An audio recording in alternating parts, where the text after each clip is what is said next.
آج چونکہ شہادت حضرت علی کرم اللہ وجہہ کا دن ہے، سو آج ہم جو تذکرہ کریں گے وہ آپ ہی کی ذات کا فضیلت کا ہے. جیسے میں نے آپ کو بتایا کہ یہ آئے مبارکہ میرے رونگٹے کھڑے کر دیتی ہے، جس کا میں نے تذکرہ اپنے ابتدائیے میں بھی کیا کہ رسول پاک صلی اللہ علیہ وآلہ وسلم نے جو ایک بات کہی وہ یہی تھی کہ فرما دیجئے میں اس تبلیغ رسالت پر تم سے کوئی اجر نہیں مانگتا مگر میری قرابت سے، مطلب میری قرابت اور اللہ کی قرابت سے محبت چاہتا ہوں. جب سوال کیا گیا کہ آپ کے اہل قرابت کون ہیں تو آپ نے اپنے اہل بیت کا ذکر کیا. بے شمار اور ایسی خوبصورت احادیث مبارک ہم سب جانتے ہیں. پیر کو آپ صلی اللہ علیہ وآلہ وسلم کی باسط ہوتی ہے. منگل والے دن آپ کی اقتداء میں جو دو لوگ نماز ادا کرتے ہیں ان میں ایک حضرت خدیجۃ الکبریٰ رضی اللہ تعالیٰ عنہا اور دوسرا حضرت علی کرم اللہ وجہہ. سو یہ آپ کا رتبہ، درجہ اور مقام.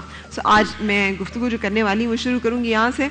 ڈاکٹر صاحب جی یہ جو سوال جو میں آیت مبارکہ بار بار کوٹ کر رہی ہوں تھوڑا سمجھا دیجئے کہ میں نے اور آپ نے اس کا کیا جواب دینا ہے. میں تم سے کوئی اجرت نہیں مانگتا سوائے اپنے قرابت داروں کی محبت کے. ہم نے اس کا بحیثیت مسلمان رسول پاک صلی اللہ علیہ وسلم کو کیا جواب دینا ہے؟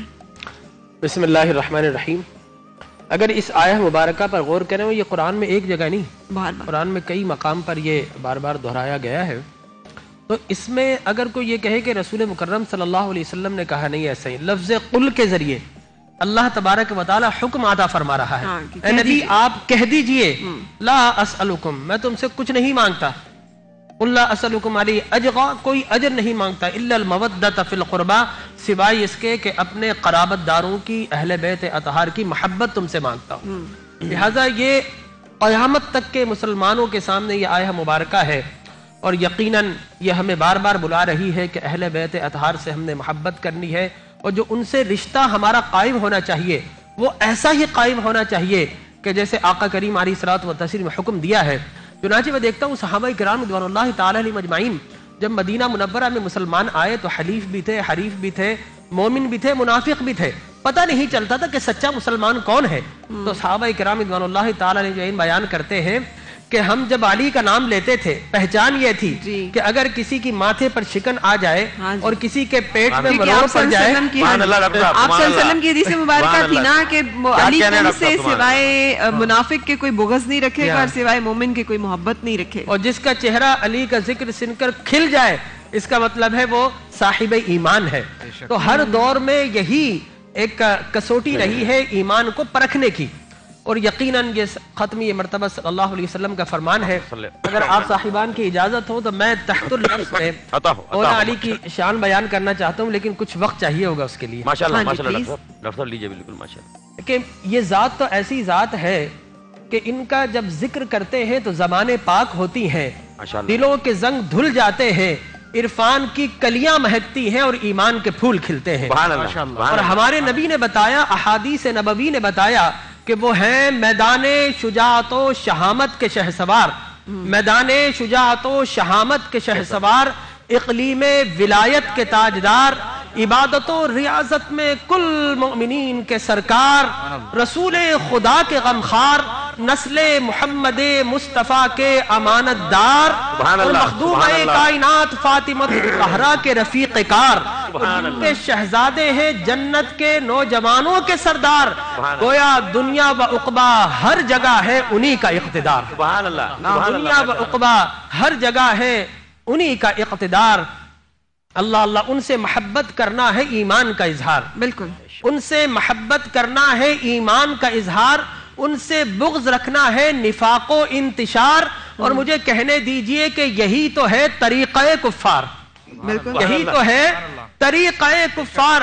گویا وہی ذات ہے حق و باطل کی تمیزدار. اللہ اللہ، وہ صدقہ کرے تو قرآن دے اخبار، وہ سجدہ کرے تو رسول خدا کہے بار بار کہ نہیں کوئی نہیں تجھ سا سجدہ گزار.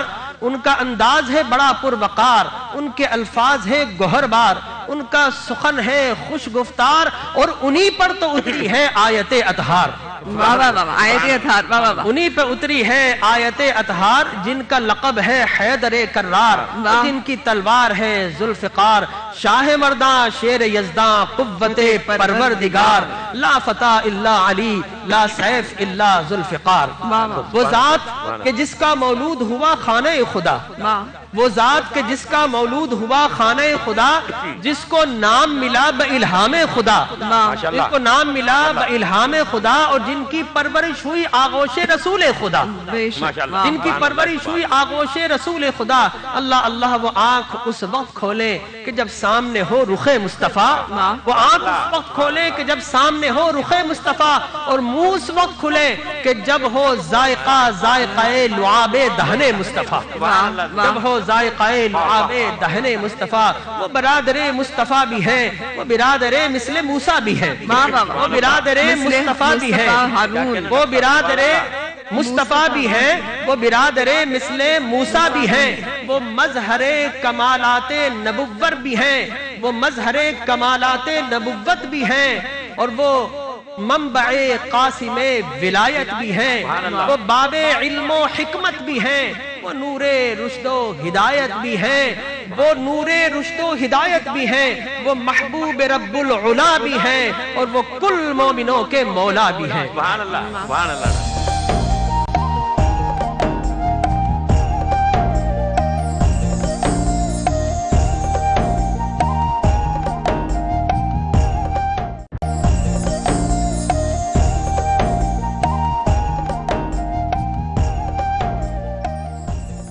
جن کے ذکر میں ہے بڑی حلاوت، جن کے چہرے کو تکنا ہے عبادت، جن کی چاہت میں جینا ہے اطاعت، اور جن کی الفت میں مرنا ہے شہادت. سبحان اللہ. جن کی الفت میں مرنا ہے شہادت. آغاز زندگی کعبہ بنا جن کی جائے ولادت، کعبہ بنا جن کی جائے ولادت، اور مسجد ہوئی جن کی جائے شہادت. گویا آغاز زندگی کعبہ کی رفاقت، اور انتہائے زندگی مسجد کی امامت. سبحان اللہ سبحان اللہ. آغاز زندگی کعبہ کی رفاقت، انتہائے زندگی مسجد کی امامت. ایسی ہی عظیم و یکتا ذات کو تاجدار حل عطا، مراد کل کفا، امزاد محمد مصطفیٰ، ہر درد کی دوا، مشکل کشا، مولا علی شیر خدا کے. سبحان اللہ سبحان اللہ ڈاکٹر سبحان اللہ. آپ نے تو کچھ چھوڑا ہی نہیں، ساری احادیث تو بیان کر دی آپ نے اس میں.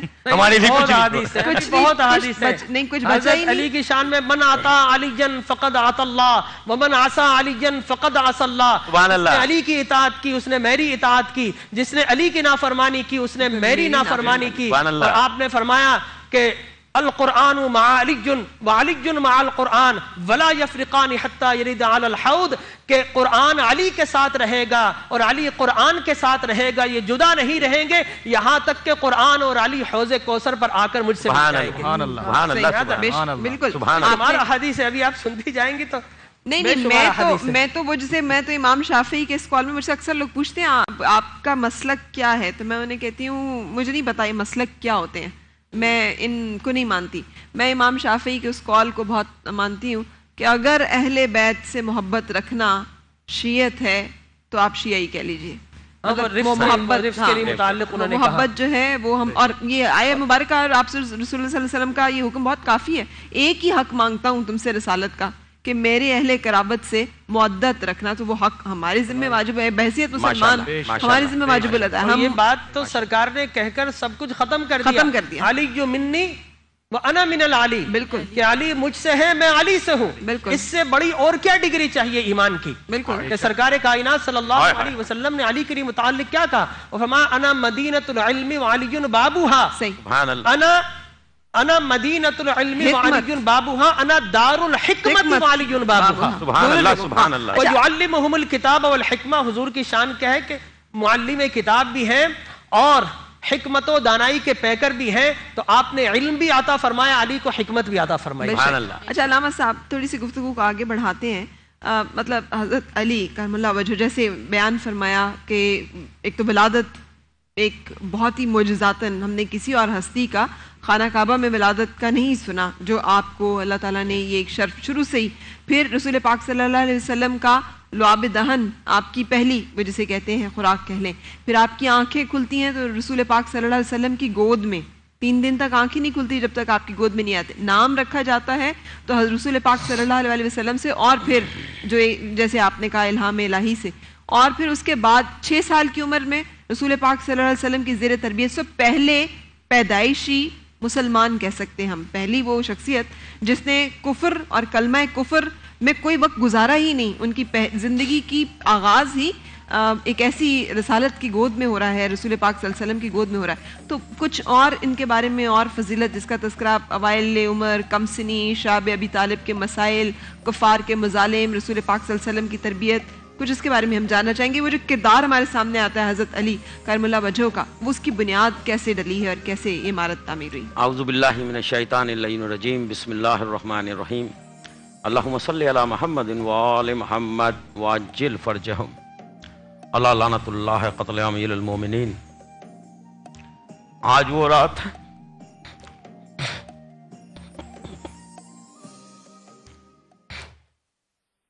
مسلمانوں کا خلیفہ امیر المومنین میرا مولا زخمی ہے. صبح فجر پہ مولا کی شہادت ہے. میں آپ سب کو پرسہ پیش کرتا ہوں، آپ سب نے مجھے پرسہ پیش کرنا ہے، کیونکہ علی کسی ایک کی ذات کا نہیں، علی پہ کسی کا جداری نہیں، جتنے ہمارے ہیں اتنے سب کے. بے شک آج ہم سب غمگین ہیں، ساری کائنات غمگین ہے. ہمارا مولا زہرا کا شوہر، حسنین کا بابا، آج کے رسول اللہ آسمان پہ خوش ہوں گے. آج رسول اللہ بھی غمگین ہے آسمان پہ. جتنے ملائکہ ہیں، جتنے انبیاء ہیں، سب غمگین ہیں، کیونکہ میرے مولا پہ ظلم ہوا ہے زمین پہ. آپ ہم سب اس غم میں برابر کے شریک ہیں. میں آپ سے عرض کروں، آپ نے جو ابتدا میں کلمات کہے، میں بہت شکر گزار ہوں آپ کا، لیکن میرا اجارہ نہیں ہے علی پہ، کسی کا اجارہ نہیں ہے علی پہ. میں آپ سے گزارش کروں، جتنا ٹائم مجھے دیا اس سے کہیں زیادہ ٹائم ڈاکٹر صاحب کو دیا جائے، مفتی صاحب کو دیا جائے، کیونکہ میں ایک طالب علم کی حیثیت رکھتا ہوں. یہ دونوں ماشاءاللہ سے عالم دین ہیں، مجھ سے بہتر بیان کر سکتے ہیں. لیکن آج پوری امت کو، پوری مسلم امہ کو اس تعزیت میں شریک ہونا پڑے اور یہ کہنا پڑے گا کہ ہاں یہ نقصان ازل سے ابد تک کے لیے ہمارا ہے. بے شک بے شک، اس میں تو کوئی شک وہ علم، وہ معرفت جو جیسے ڈاکٹر صاحب نے ابھی تحت اللفظ میں جو کلام پیش کیا، میں ہی سمجھتا ہوں کہ مولا کائنات کی جتنی شان، جتنی مدح بیان کی جائے وہ کم ہے ہماری حیثیت کے ہم کچھ بیان کر سکیں. میں اس وقت مجھے ایک بڑی مشہور روایت یاد آ رہی ہے، اگر آپ کی اجازت ہو.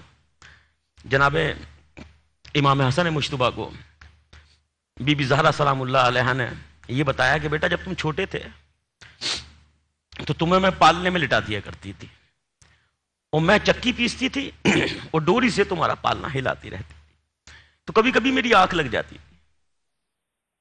تو پروردگار عالمین آسمان سے جبرائیل و میکائیل کو اتار دیا کرتے تھے کہ کہیں زہرا کی آنکھ نہ کھل جائے.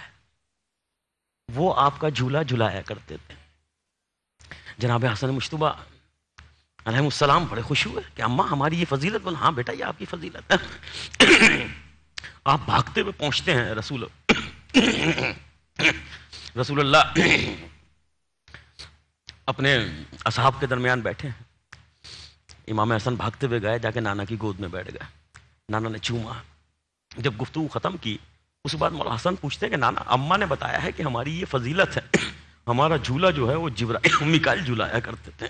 کہاں ہاں بیٹا زہرا نے صحیح کہا، آپ کا جھولا جو ہے وہ جبرائیل و میکائیل جھلایا کرتے تھے. تو جناب حسن مجتبیٰ نے کہا مم مثلی، میری مثل کون ہے؟ رسول اللہ نے کہا ہاں یہ صحیح کہا آپ نے، لیکن آپ کا بابا جو ہے وہ آپ سے بھی افضل ہے. تو مولا حسن مجتبیٰ پلٹ کے پوچھتے ہیں نانا وہ کیسے؟ کیا بابا کا جھولا بھی جبرائیل و میکائیل نے جھلایا ہے؟ تو جناب نبی مکرم علیہ السلام فرماتے ہیں کہ نہیں، علی کا جھولا جبرائیل میکائیل نے نہیں جھلایا، علی کو ان مصطفیٰ کے ہاتھوں نے جھلایا ہے. 3 دن کا علی میری گود میں آیا، جب تک میں نے اپنا دیدار نہیں کرا دیا علی نے آنکھ نہیں کھولی. فاطمہ بنت اسد نے کہا یا رسول اللہ یہ بچہ تو پروردگار نے چاند سا دیا ہے لیکن یہ آنکھ نہیں کھولتا ہے. تو آپ نے فرمایا آپ والدہ کہا کرتے تھے ان کو، کیونکہ رسول اللہ بھی جناب ابو طالب کے گھر میں جس طرح سے بچپن سے ہے تو والدہ فرمایا کرتے تھے آپ نے کہا یہ انتظار میں تھا میرے جب تک میں سامنے نہ ہوں اس کو میرے دیدار کی دنیا میں آنکھ نہیں کھلے گا جب تک میں سامنے نہیں. صحیح. تو پانی پی لیجئے، ہم بریک لے لیتے ہیں اور بریک کے بعد ہم اپنی گفتگو کو یہیں سے کنٹینیو کریں گے.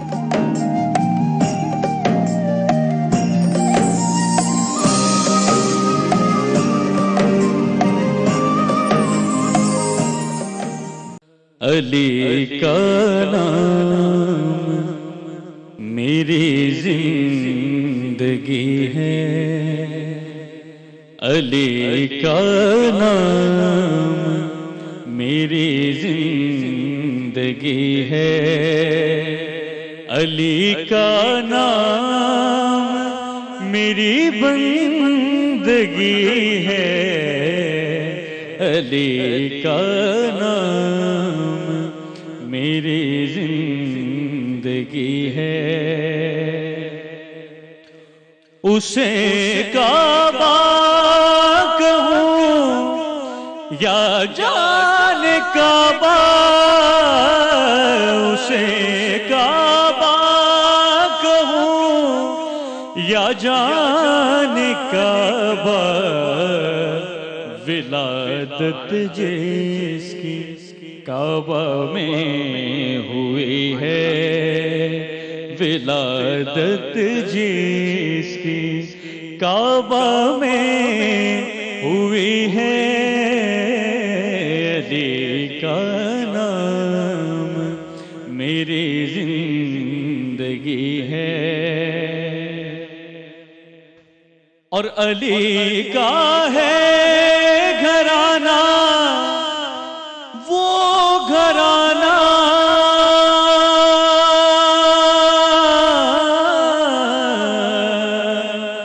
علی کا ہے گھرانہ، وہ گھرانہ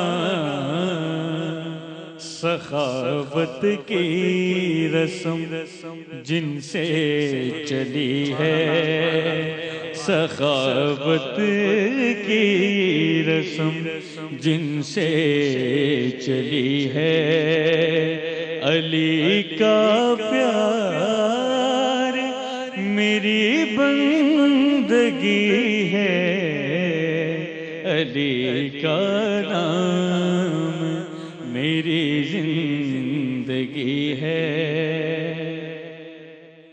اور زمین پر سو رہا ہے اللہ اللہ،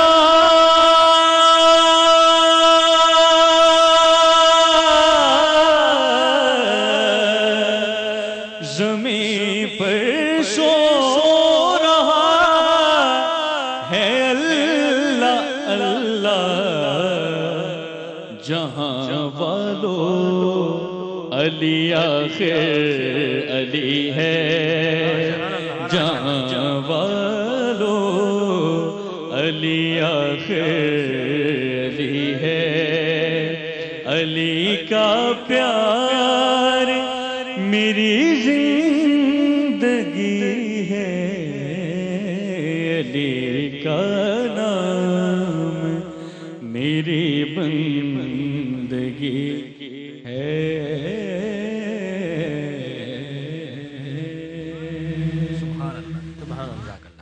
بہت شکریہ، سبحان اللہ. اچھا، ہم تذکرہ کر رہے ہیں آج حضرت علی کرم اللہ وجہ کی فضیلت کا. ایک سوال آپ سے کرنے کی جسارت کرنے والی ہوں، لیکن اس سے پہلے تمہیداً کچھ مجھے اپنے کوشچن کو کوٹ کرنے کے لیے کچھ حدیث مبارکہ آپ کے سامنے پڑھنا ضروری ہے تاکہ وہ جسٹیفائی ہو جائے. حضرت بریدہ رضی اللہ تعالیٰ عنہ سے مروی ہے کہ میں نے حضرت علی رضی اللہ تعالیٰ عنہ کے ساتھ یمن کے غزوے میں شرکت کی، جس میں مجھے آپ سے کچھ شکوہ ہوا. جب میں حضور نبی اکرم صلی اللہ علیہ وسلم کی خدمت میں واپس آیا تو میں نے آپ صلی اللہ علیہ وسلم کے سامنے حضرت علی کا ذکر کرتے ہوئے ان کی تنقیص کی، تو میں نے دیکھا حضور صلی اللہ علیہ وسلم کا چہرہ متغیر ہو گیا اور آپ نے فرمایا اے بریدہ کیا میں مومنین کے جانوں سے قریب تر نہیں ہوں؟ تو میں نے عرض کیا کیوں نہیں یا رسول اللہ؟ اس پر آپ نے فرمایا جس کا میں مولا ہوں اس کا علی مولا ہے. پھر اسی طرح سے ایک اور حدیث مبارکہ کچھ انہی الفاظ کے ساتھ جس میں غدیر خم کے مقام کا ذکر ہے کہ جب حجۃ الوداع سے واپس آ رہے تھے تو آپ صلی اللہ علیہ وسلم نے 3 قسمیں لی تھیں. ایک یہ کہ کیا میں تمہاری جانوں سے بڑھ کر تمہارے قریب نہیں ہوں, دوسری یہ کہ کیا میں تمہاری جانوں پر تم سے بڑھ کر حقدار نہیں ہوں, اور تیسری دفعہ حضرت علی کرم اللہ وجہہ کا ہاتھ پکڑ کر کہا تھا اے اللہ, تو جس کا میں مولا ہوں اس کا علی مولا ہے, اے اللہ جو اسے دوست رکھے تو اسے دوست رکھ, جو اس سے عداوت رکھے تو اس سے عداوت رکھ, اور جو اس کی نصرت فرمائے اس کی تو نصرت فرما, جو اس کی اعانت کرے اس کی تو اعانت فرما. آج کل ہم وہ کہتے ہیں نا, اکثر لوگ ہم ادھر سے میں بھی سنتے ہیں کہ علی مولا نہیں کہتے آپ. میں نے یہ بھی سنا ہے کہ حضرت ابوبکر صدیق رضی اللہ تعالیٰ عنہ, حضرت عمر فاروق اس خطبے کے بعد سے وہ بھی حضرت علی کو حضور صلی اللہ علیہ وآلہ وسلم کے حکم کی مناسبت سے علی مولا کہہ کے بلایا کرتے تھے, کیونکہ ہمارا ایمان یہ ہے کہ رسول پاک نے جن معنی میں جس مطلب جس مفہوم کے ساتھ مولا کا لفظ استعمال کیا ہم اسی کے ساتھ آپ کو کہتے ہیں. تو کیا یہ غلط ہے یہ طرز تخاطب؟ اچھا, اور میں یہاں پر چونکہ حضرت علی کا ذکر ہے, میرا دل کرتا ہے میں ہی سارے جواب دوں, اس لیے کہ وہ محبت اور غلامی کا ایک رشتہ ایسا ہے, تو حالانکہ حق تو آپ کا ہے, لیکن میں عرض کروں کہ آپ نے جو حدیث مبارک پڑھی اسی سے ملتی جلتی حدیث مبارک ہے. ایک گروہ حضور اکرم صلی اللہ علیہ وسلم کی محفل میں بیٹھا تھا, اچانک حضرت علی کرم اللہ وجہہ الکریم محفل میں آ گئے جی, تو یکا یک نہ جانے انہیں کیا ہوا, وہ اٹھے اور باہر چلے گئے, اور باہر جانے کے بعد بولتے ہیں کہ ہمیں کس نے اٹھا دیا, ہم نے تو حضرت علی کو دیکھا, نہ علی کو کسی نے داخل کیا, نہ ہمیں کسی نے باہر جانے کے لیے کہا, ہم باہر کیوں آ گئے. اپنے آپ پر انہوں نے ملامت کی, اور تھوڑی دیر کے بعد پھر دوبارہ آ کر وہاں پر بیٹھ کے, سعد بن ابی وقاص رضی اللہ تعالیٰ نے اس کو راوی ہے, وہ کہتے ہیں وہ دوبارہ آ کر وہاں پر بیٹھ گئے. حضور اکرم تاجدار کائنات صلی اللہ علیہ وسلم نے 2 مرتبہ قسم فرمائی. آپ نے فرمایا قسم ہے نہ علی کو میں نے داخل کیا نہ تمہیں میں نے باہر نکالا, خدا کی قسم اللہ تبارک و تعالی نے تمہیں حضرت علی کو محفل میں داخل کیا, اور بغض علی کی وجہ سے اللہ تبارک و تعالی نے میری محفل سے تمہیں باہر نکالا. سبحان اللہ. تو یہ حضرت علی کرم اللہ وجہ الکریم کی شان مبارک ہے. اور جو آپ نے غدیر خم والی حدیث پڑھی ہے, اس کو تو میں سمجھتا ہوں اس حدیث کے جتنے راوی ہیں شاید اتنے راوی مجھے کسی حدیث کے نہیں ملے. کم و بیش 120 صحابہ کرام سے یہ حدیث مبارک مروی ہے. اور اصل میں معاملہ کیا تھا, اس لیے کہ وہ خطبہ حجۃ الوداع کے بعد حضور اکرم صلی اللہ علیہ وسلم کی وفات شریف ہونی تھی, لہٰذا آپ نے یہ بتا دیا تھا کہ اب نبوت کا دروازہ بند ہو گیا ہے, اب میرے بعد کوئی نبی نہیں. اور وہ دراصل حضرت علی کی دستار بندی تھی.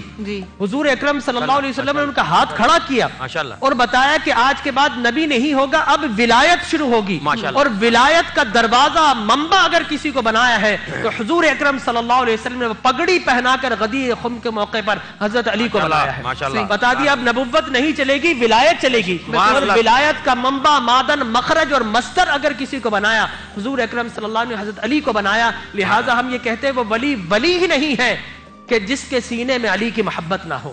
تو وہ ایک دستار بندی تھی جو سرکار نے سب کے سامنے 3 مرتبہ, جس طرح آپ نے کہا النبی اولی بالمؤمنین من انفسہم, کیا میں مسلمانوں کی جانوں سے زیادہ قریب نہیں ہوں, کیا حق نہیں رکھتا ہوں. سب نے کہا, 1.25 لاکھ صحابہ کرام تھے تاکہ سب دیکھ لیں, جس میں تمام برگزیدہ صحابہ کرام بیٹھے تھے, جس میں سارے صحابہ. اور پھر اس کے بعد حضرت ابو بکر اور حضرت عمر فاروق رضی اللہ تعالی عنہما حضرت علی کے پاس آئے کہ علی اب نہ دن سورج ایسا نکلتا ہے, نہ سورج غروب ہوتا ہے, نہ صبح نہ شام ہوتی ہے کہ جب مومنوں کے سینے آپ کی محبت سے نہ دھڑکتے ہوں. لہٰذا آپ ہمارے مولا ہیں. جب شیخین نے ان کو مولا مانا, اور جب ختمی مرتبت نے سب کے سامنے ان کی مولائیت کا ایک حلف لیا, ولایت کی ایک دستار کی, تو میں سمجھتا ہوں کہ وہ مومن ہی نہیں ہو سکتا جو علی کو اپنا مولا نہ مانتا. سبحان اللہ, سبحان اللہ, سبحان اللہ. اچھا, کیا فصاحت و بلاغت کہ رسول پاک صلی اللہ علیہ وسلم نے کہہ دیا کہ میں شہر علم ہوں اور علی دروازہ ہے, میں مدینۃ الحکمت ہوں اور علی اس کا دروازہ ہے. اور آپ صلی اللہ علیہ وسلم کے, آپ رضی اللہ تعالیٰ عنہ کے اقوال اتنے خوبصورت ہیں, یعنی منصب اور دولت مل جانے سے لوگ بدل نہیں جاتے, پہچانے جاتے ہیں. میں نے اپنے رب کو اپنے ارادوں کے ٹوٹنے سے پہچانا, اور میں نے تیری عبادت کی نہ تیری جنت کے لالچ میں نہ تیرے جہنم کے خوف میں, میں نے تیری عبادت کی تیری رضا کے لیے. اور حضرت علی نے فرمایا نا کہ میں جنت سے زیادہ نماز سے محبت کرتا ہوں, اس لیے کہ جنت میری رضا ہے, نماز میرے رب کی رضا ہے. تو یہ جو